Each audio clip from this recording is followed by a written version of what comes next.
ನಮಸ್ಕಾರ, ಎಲ್ಲರೂ ಚೆನ್ನಾಗಿದ್ದೀರಾ ಅಂದ್ಕೊಳ್ತೀನಿ. ತುಂಬ ದಿವಸ ಆಯಿತು ವೀಡಿಯೋ ಹಾಕಿ. ಕೆಲಸ, ಮನೆ, ಮಕ್ಕಳು ಇವೆಲ್ಲ ಸೆಂಟ್ರಲ್ಲಿ ಒಂದು ಇಂಟ್ರೆಸ್ಟಿಂಗ್ ಆಗಿರೋ ಒಂದು ಇಶ್ಯೂ ಆಗಿದೆ. ಏನು ಅಂದರೆ ನನ್ನ ಗಾಡಿ ರಿಪೇರ್ ಆಗೋಯ್ತು. ತುಂಬಾ ಪ್ರಾಬ್ಲಮಲ್ಲಿದೆ. ನಾನು ಒಂದು ಯೂಸ್ಡ್ ಕಾರ್ ತೊಗೊಂಡೆ, BMW X1 2018 ಮಾಡಲು. 23,000 ಮೈಲ್ ಮಾತ್ರ ಓಡಿರೋರಿ, ಅಂದರೆ ಒಂದು 30,000-40,000 ಓಡಿದೆ ಅಷ್ಟೇ ಕಿಲೋಮೀಟ್ರು.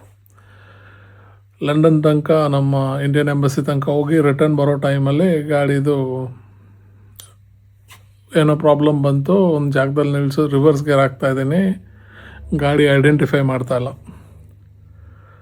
ಸೊ ಏನಪ್ಪ ಇದು ಅಂತ ನಾನು ತೊಗೊಂಡೋಗಿ ಯೂಸ್ಡ್ ಕಾರ್ ಶೋರೂಮಲ್ಲೇ ಕೊಟ್ಟೆ. ಅಂದರೆ ಇಲ್ಲಿಂದ ಒಂದು ಚೆನ್ನಾಗಿರೋ ಒಂದು ಯೂಸ್ ಕಾರ್ ಶೋರೂಮಿಂದನೇ ತೊಗೊಂಡೆ. ಅವ್ರು ಹೇಳಿದ್ರು ಮೋಸ್ಟ್ಲಿ ಇದ್ರದ್ದು ಕ್ಲಚ್ ಗೇರ್ ಬಾಕ್ಸ್ ಏನೋ ಕಂಪ್ಲೇಂಟ್ ಇದೆ, ಅದು ತೊಗೊಂಡೋಗಿ ರೆಡಿ ಮಾಡಿಸ್ಬೇಕು ಅಂತ. ನಾನೇನು ಮಾಡಿದೆ, ಒಂದು ಗಾಡಿ ತೊಗೊಂಡಿದ್ದ ಟೈಮಲ್ಲಿ ಒಂದು ಎಕ್ಸ್ಟೆಂಡೆಡ್ ವಾರಂಟಿ ಒಂದು 3 ವರ್ಷಕ್ಕೆ ಒಂದು ತೊಗೊಂಡಿದ್ದೆ. ಅಂದರೆ ಮೆಕ್ಯಾನಿಕಲು ಎಲೆಕ್ಟ್ರಿಕಲ್ ಫಾಲ್ಟ್ಸ್ ಏನಾದರೂ ಆದರೆ ಅವರು ರೆಡಿ ಮಾಡಿಕೊಡ್ತಾರೆ. 20,000 ಪೌಂಡ್ ತನಕ ಅದರಿಂದ ತೊಗೋಬೋದಂತ.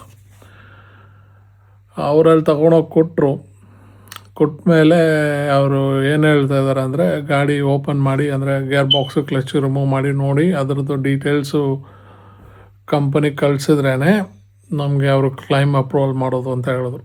ಅದು ಬಿಚ್ಚೋದಕ್ಕೆ ಬರೋ ಲೇಬರ್ ಚಾರ್ಜಸ್ಸು ನಮ್ಮ ಕೈಯಿಂದ ನಾವು ಪೇ ಮಾಡಬೇಕಂತೆ. ಅದೊಂದು 900 ಪೌಂಡ್ ಹತ್ರ ಆಗುತ್ತೆ, ಅಂದರೆ ಒಂದು 1,20,000 ರೂಪಾಯಿ. ಸರಿ ಅಪ್ಪ ಮಾಡಿ ಅಂತ.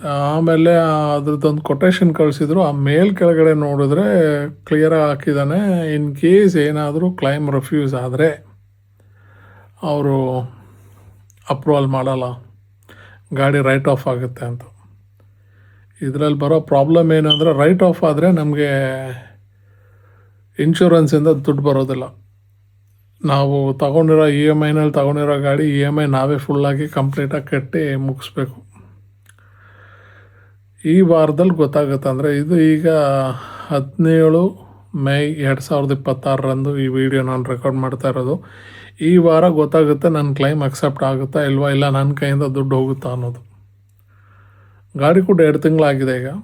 ನನಗೆ ನಮ್ಮ ಒಂದು ಗಾಡಿ ಕರ್ಟಿಸಿ ಕಾರ್ ಒಂದು ಕೊಟ್ಟಿದ್ದಾರೆ ಟೊಯೋಟಾದಿಂದ. ಯಾಕಂದರೆ ಟೊಯೋಟಾ ಯೂಸ್ಡ್ ಕಾರ್ ಶೋರೂಮಿಂದನೇ ನಾನು ಗಾಡಿ ತೊಗೊಂಡಿರೋದು. ಇದು ಈಗಿನ ಕರೆಂಟ್ ಸಿಚುವೇಶನ್.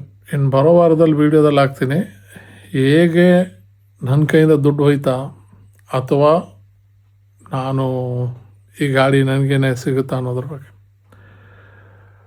ಈಗ ತುಂಬ ದಿವಸ ಆಯಿತು ವೀಡಿಯೋ ಹಾಕಿ, ಇದೇ ಫಸ್ಟ್ ಟೈಮ್. ಅಮ್ಮಮ್ಮ ಅಂದರೆ ಒಂದು ವರ್ಷ ಮೇಲೆ ಆಗಿರುತ್ತೆ. ತುಂಬಾ ಸ್ಟ್ರೆಸ್ಸು, PR ಅದು ಇದು ಸಿಕ್ಕಾಪಟ್ಟೆ ಸ್ಟ್ರೆಸ್. ಅದ್ರ ಸೆಂಟ್ರಲ್ಲಿ ವೀಡಿಯೋ ಹಾಕೋದಕ್ಕೂ ಟೈಮೇ ಸಿಗ್ತಾಯಿಲ್ಲ. ನೋಡೋಣ ಏನಾಗುತ್ತೆ ಅನ್ನೋದ್ರು. ಇದು ಗಾಡಿದ ಬಗ್ಗೆ ನೆಕ್ಸ್ಟ್ ವೀಡಿಯೋದಲ್ಲಿ ಹಾಕ್ತೀನಿ. Until then, thank you so much. Take care, bye.